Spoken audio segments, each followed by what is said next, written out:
اعوذ باللہ من الشیطان الرجیم بسم اللہ الرحمن الرحیم۔ سورہ بقرہ آیات نمبر 57 تا 62۔ پچھلی آیات میں بنی اسرائیل کو ان کی ابتدائی تاریخ کے کچھ واقعات یاد دلائے تھے، انہی کا آگے تسلسل۔ دھوپ میں بادل کا سایہ، کھانے کے لیے من و سلوا، پانی کے لیے 12 چشمے۔ یاد دہانی کہ تمہیں جو کچھ ملا وہ محض اللہ کے فضل سے تھا، جب بھی تم نے ناشکری کی تو تمہیں سخت سزا ملی، اور اللہ کے نزدیک بزرگی و فضیلت کی بنیاد کسی خاص گروہ سے تعلق نہیں، بلکہ وقت کے نبی پر ایمان لانا اور اعمال صالح کرنا ہے۔ اعوذ باللہ من الشیطان الرجیم۔ وَظَلَّلْنَا عَلَيْكُمُ الْغَمَامَ وَأَنزَلْنَا عَلَيْكُمُ الْمَنَّ وَالسَّلْوَىٰ۔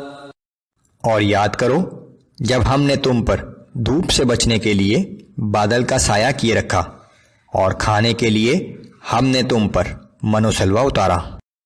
كُلُوا مِن طَيِّبَاتِ مَا رَزَقْنَاكُمْ وَمَا ظَلَمُونَا وَلَكِن كَانُوا أَنفُسَهُمْ يَظْلِمُونَ۔ تاکہ تم ہماری عطا کی ہوئی پاکیزہ چیزوں میں سے کھاؤ، لیکن انہوں نے ہماری نعمتوں کی ناشکری کر کے ہمارا کچھ نہیں بگاڑا، بلکہ اپنی ہی جانوں پر ظلم کرتے رہے۔ وَإِذْ قُلْنَا ادْخُلُوا هَٰذِهِ الْقَرْيَةَ فَكُلُوا مِنْهَا حَيْثُ شِئْتُمْ رَغَدًا وَادْخُلُوا الْبَابَ سُجَّدًا وَقُولُوا حِطَّةٌ نَغْفِرْ لَكُمْ خَطَايَاكُمْ وَسَنَزِيدُ الْمُحْسِنِينَ۔ اور یاد کرو جب ہم نے حکم دیا تھا کہ اس شہر میں داخل ہو جاؤ، اور اس میں جہاں سے چاہو خوب جی بھر کے کھاؤ، لیکن دروازے میں عاجزی سے سر جھکاتے ہوئے داخل ہونا، اور زبان سے حطہ یعنی ہمیں بخش دے کہتے جانا، ہم تمہاری خطائیں معاف کر دیں گے اور نیک روش اختیار کرنے والوں کو مزید نوازیں گے۔ فَبَدَّلَ الَّذِينَ ظَلَمُوا قَوْلًا غَيْرَ الَّذِي قِيلَ لَهُمْ فَأَنزَلْنَا عَلَى الَّذِينَ ظَلَمُوا رِجْزًا مِّنَ السَّمَاءِ بِمَا كَانُوا يَفْسُقُونَ۔ پھر ان ظالموں نے اس لفظ کو جو ان سے کہا گیا تھا ایک اور کلمے سے بدل ڈالا، سو ہم نے ان ظالموں پر آسمان سے سخت آفت اتار دی، اس وجہ سے کہ وہ ہماری حکم عدولی کر رہے تھے۔ وَإِذِ اسْتَسْقَىٰ مُوسَىٰ لِقَوْمِهِ فَقُلْنَا اضْرِب بِّعَصَاكَ الْحَجَرَ فَانفَجَرَتْ مِنْهُ 12 عَيْنًا۔ اور وہ وقت بھی یاد کرو جب موسیٰ علیہ السلام نے ہم سے اپنی قوم کے لیے پانی مانگا، تو ہم نے موسیٰ کو حکم دیا کہ اپنا عصا اس پتھر پر مارو، پھر اس پتھر سے 12 چشمے پھوٹ پڑے۔ قد علم كل أناس مشربهم كلوا واشربوا من رزق الله ولا تعثوا في الأرض مفسدين۔ بنی اسرائیل کے ہر گروہ نے اپنا اپنا گھاٹ پہچان لیا، انہیں یہ ہدایت کر دی گئی تھی کہ اللہ کے رزق میں سے کھاؤ اور پیو، لیکن زمین میں فساد انگیزی نہ کرتے پھرو۔ وَإِذْ قُلْتُمْ يَا مُوسَىٰ لَن نَّصْبِرَ عَلَىٰ طَعَامٍ وَاحِدٍ فَادْعُ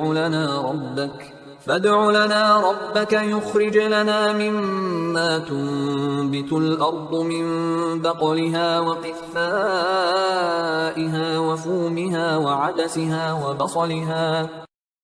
اور جب تم نے کہا کہ اے موسیٰ ہم مستقل ایک ہی قسم کے کھانے یعنی من و سلوا پر صبر نہیں کر سکتے، پس آپ اپنے رب سے دعا کیجئے کہ وہ ہمارے لیے زمین سے اگنے والی چیزوں میں سے ساگ اور ککڑی اور گیہوں اور مسور اور پیاز پیدا فرما دے۔ قال اتستبدلون الذي هو ادنى بالذي هو خير۔ موسیٰ علیہ السلام نے اپنی قوم سے فرمایا کہ کیا تم ایک بہتر چیز کے بدلے ایک ادنا چیز مانگتے ہو؟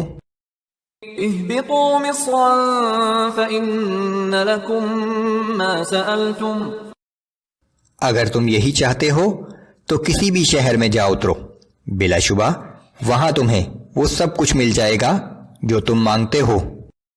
وضربت عليهم الذلة والمسكنة وباءوا بغضب من الله،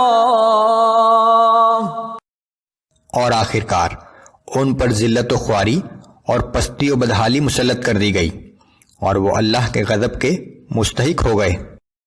ذلك بأنهم كانوا يكفرون بآيات الله ويقتلون النبيين بغير الحق ذلك بما عصوا وكانوا يعتدون۔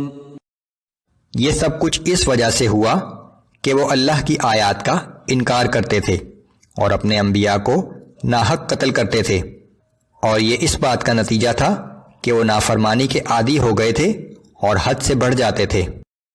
ان الذين آمنوا والذين هادوا والنصارى والصابئين من آمن بالله واليوم الآخر وعمل صالحا فلهم أجرهم عند ربهم ولا خوف عليهم ولا هم يحزنون۔